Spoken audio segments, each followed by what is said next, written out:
I guess I should set up some cons, being this our first episode. I'd recommend it. Hey, out there, YouTube land. Welcome to On the Nerdy Side.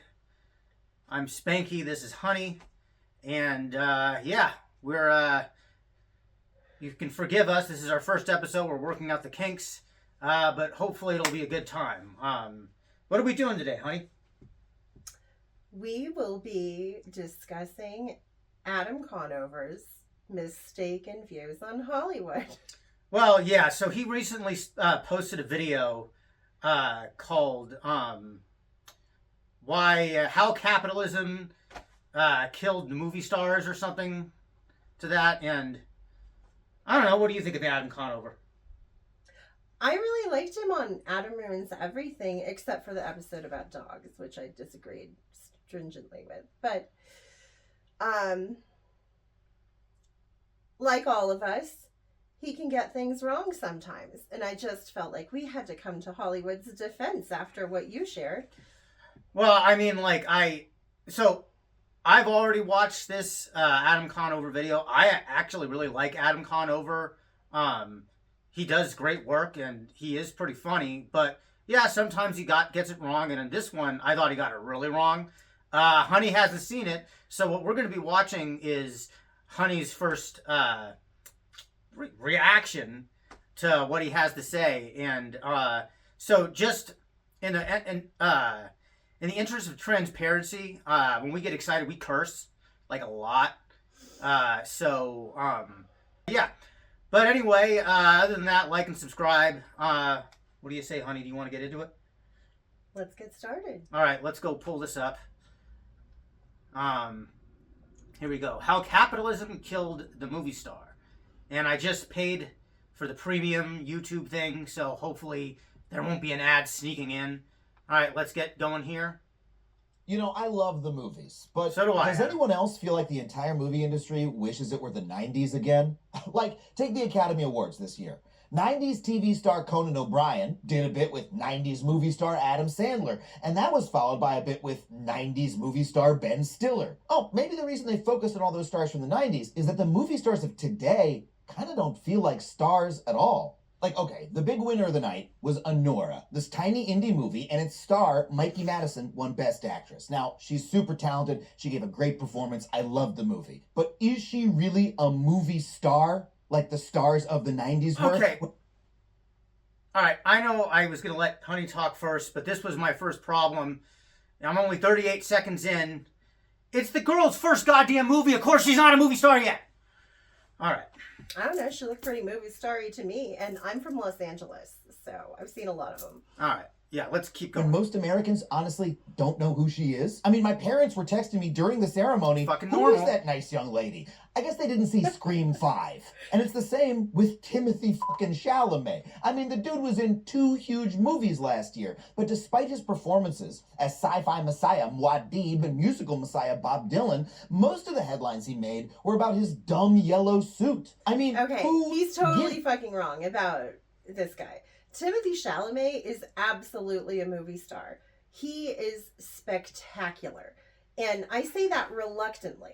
But, like, his performance in Don't Look Up, he stole the show. Yeah. And with Jennifer Lawrence, which, I'm sorry, I don't know if he thinks she's movie star enough or not. But in the scenes with her, he was the one I was staring at. Well, I mean, we could go through a whole thing about how Hollywood basically tried to cancel Don't Look Up. But Timothy Chalamet was, like, basically in the last 40 minutes, and he stole the show. But the other thing is like, hey, buddy, didn't you hear the part where, like, there were all these Timothy Chalamet lookalike contests that drew, like, 1,000 people in, like, a couple cities? And, like, movie stars have, like, lookalikes. I mean, isn't that, like, a thing of a movie star? Is, like, when you have a lookalike, you're a star? I don't have lookalikes gathering in the park. Right? I bet you Adam Conover doesn't have goddamn lookalikes. All right, let's keep going. This shit to me is that we are not making new movie stars. At least, we're not making them like we used to. Even the biggest young actors today are smaller, less influential figures than ever. Okay, pause it. I got something to say. So I think one of the big things is also Hollywood is not Hollywood anymore. Like, if you want to talk about what happened to the movie star, well, Hollywood decided to start private equitying itself back in the 90s. He does get to that. And look, to Adam's credit, he has been talking about this stuff. This is why I was kind of so surprised that I disagreed with so much of what he was saying. Okay. Yeah. These stars of the past are now a precious and dwindling resource. A garage full of gorgeous 65-year-olds that get trotted out like perfectly preserved old cars for the odd throwback prestige film or TV show stunt casting, then get put back in mothballs until Apple's next attempt to win an Oscar. Oh, and you know what? I forgot about something. Okay, so ladies and gentlemen, just so you know, we do not have permission to show this video, so you're probably wondering why there's just the audio and we're just reacting to the audio with some pictures. Well, it's because, this is our first video and we're trying not to get, blocked right out of the gate. Okay.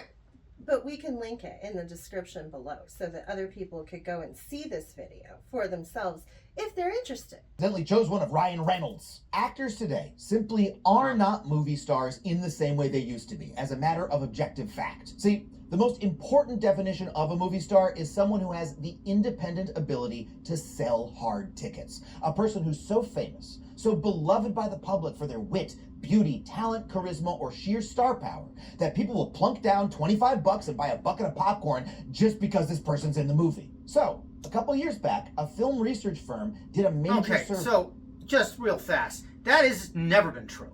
Okay, so right now, I think Tom Cruise has been like the most bankable movie star for how many fucking years? Right? My lifetime. But even he has done like bombs. And by the way, Will Smith was a star.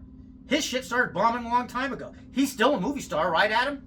We have a ton of movie stars who can't draw things. That's a ridiculous. By the way, we just went to go see the Red Hulk, and that was fucking Harrison Ford. It had Harrison Ford, and there were 6 other people in the movie theater. And remember, the same thing with Indiana Jones, 5 million or whatever.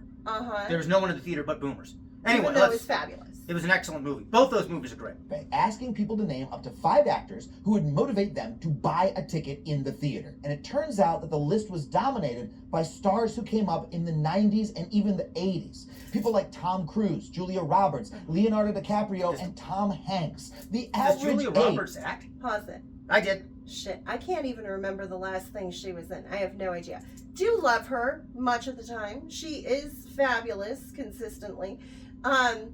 Even though the roles aren't always fabulous. But I just want to point out, I'm wondering if this is more about class and demographics, because a lot of people under the age of 65 no longer have the time, ability, financial fluidity to go and plop down $50 to see a movie. Well, hopefully he'll get into that. I don't remember. Executives like intellectual property, because here's the thing.